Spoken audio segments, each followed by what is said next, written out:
So obviously we all know how important Sonic Frontiers is for the future of Sonic games. It introduced the brand new open zone playstyle to the series, brought back a more serious tone to the games, and even despite its clear flaws, it's a great first step in the right direction.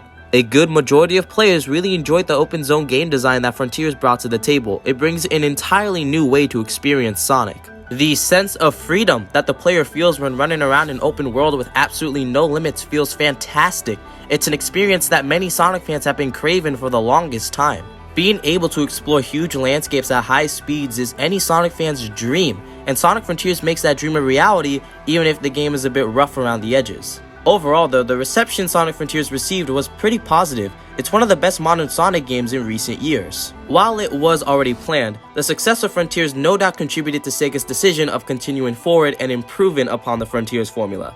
Which means we can at least expect the next few mainline Sonic games to adopt that open zone style of gameplay, which on its own is pretty exciting news. But with the confirmation of more Frontier-like games coming our way, it got me thinking, what ways can Sega improve upon the Frontiers formula?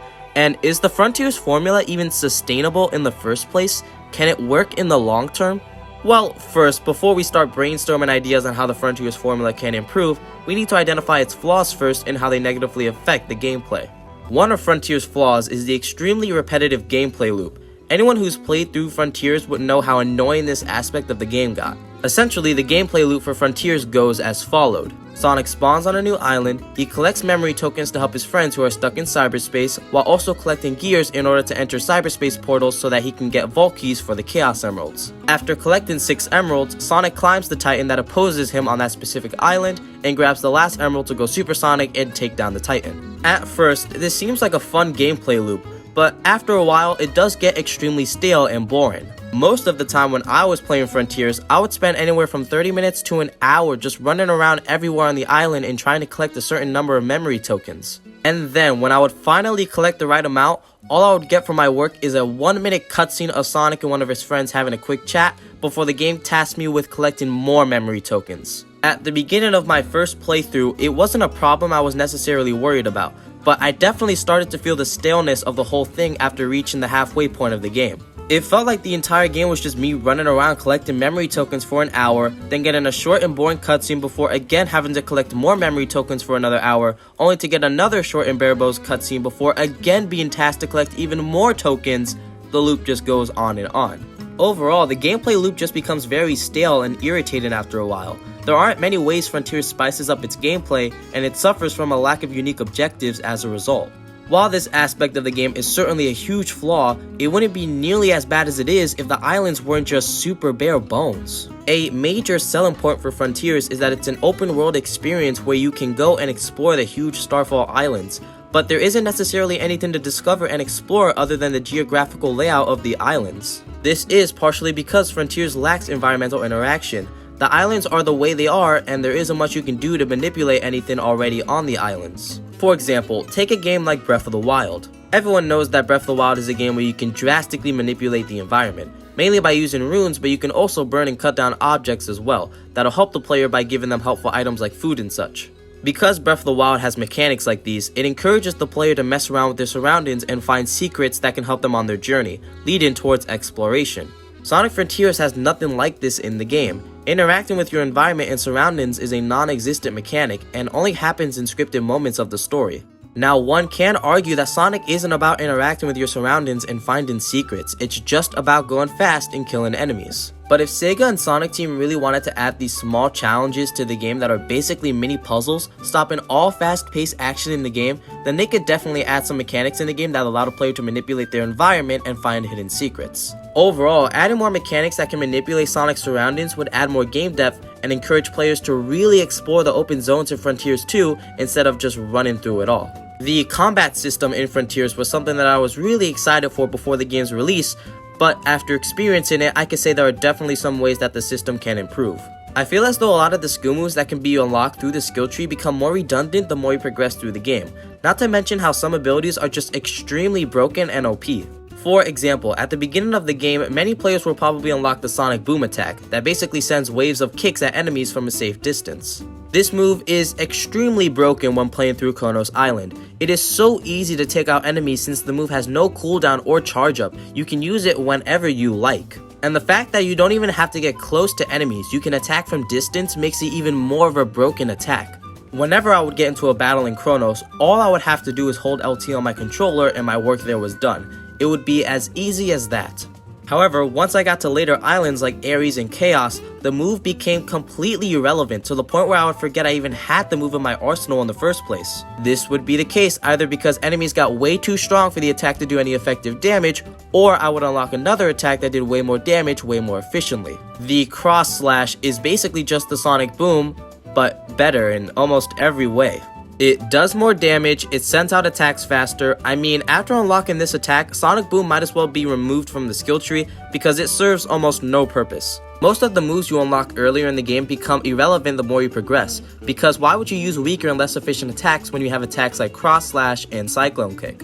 The worst part about this too is that the strongest attacks in the game are earned by just playing through the story, so there's almost no point in collecting skill points and buying attacks since you could just get the strongest attacks for free by simply progressing. And unfortunately, it doesn't stop at the skill tree. The actual combat in the game can be improved as well. One obvious way to fix up the combat is by making it so the parry mechanic is something that has to be timed, and it can't just be a move that can be held down until you get properly attacked. It takes away all tension and defeats the point of a parry system. And also, if the game encouraged the player to use more distinctive and diverse moves, maybe by making enemies who can only be damaged by specific attacks, it would bring a lot more purpose to the wide variety of moves in the game. Alright, so far the flaws of Frontiers that we have discussed are that the game's objectives get too repetitive, the exploration of the islands are extremely minimal, and the combat system and gameplay isn't utilized very well. So what other flaws does Frontiers have that must be improved in the next game? Well, I think another flaw that actually happens outside of the islands are the cyberspace stages. Many players didn't like how cyberspace controlled, along with how most of the stages were reused from other games like Sonic Generations and Sonic Unleashed. Because of these faults, cyberspace was an addition to the game that many fans weren't looking forward towards. Now, we don't know if cyberspace or something similar to cyberspace is returning for the next game, but personally I actually want a concept and mechanic like cyberspace to be a part of the next game. I do truly think that traditional Sonic stages thrown into the open zone helps keep the game from becoming even more repetitive than it already is, and it gives the player a fresh challenge to take on. Now, of course, cyberspace is a flawed aspect of the game, but this is an easy fix. All that has to be done to make cyberspace a more pleasant experience is to 1. Make the controls feel nicer, 2. Create new levels specifically designed for cyberspace, and 3. Have more unique areas. Just having 4 in Frontiers wasn't nearly enough, and every area got boring after just a few stages. Sonic Team makes all these improvements, and I think cyberspace is a concept that is here to stay for future Sonic games. One other flaw we got are the lack of unique islands during the last third of Frontiers. As we all know, the last 2 islands of the game were essentially just Kronos Island Part 2 and Kronos Island Part 3. Both of these last islands look exactly like Kronos. Heck, even the 4th island, Rhea Island, is just the second half of Kronos that we never got to see. Plus, it's a shame that Rhea Island isn't even a full-fledged island, and instead just a 20-minute lore dump in the game. This abrupt change in the gameplay loop does seem like a good thing in theory, but substituting the already established gameplay loop with a 20-minute section of just platforming and climbing towers in mostly 2D sections isn't the way to do it. If anything, it just feels like an extra long cyberspace stage, which is not a good thing. Uranos Island is also basically just Kronos Island. Yeah, it's just Kronos Island, just part 2 of Kronos Island, or I guess part 3 if you count Rhea Island. It's such a weird way to end the game. Sonic starts off by traveling to all these different and unique islands, just for the final 2 of the game being cut sections of Kronos and looking exactly the same. Hell, Uranos Island even uses music from Kronos Island after you collect your 3rd Chaos Emerald, which makes the whole thing severely worse.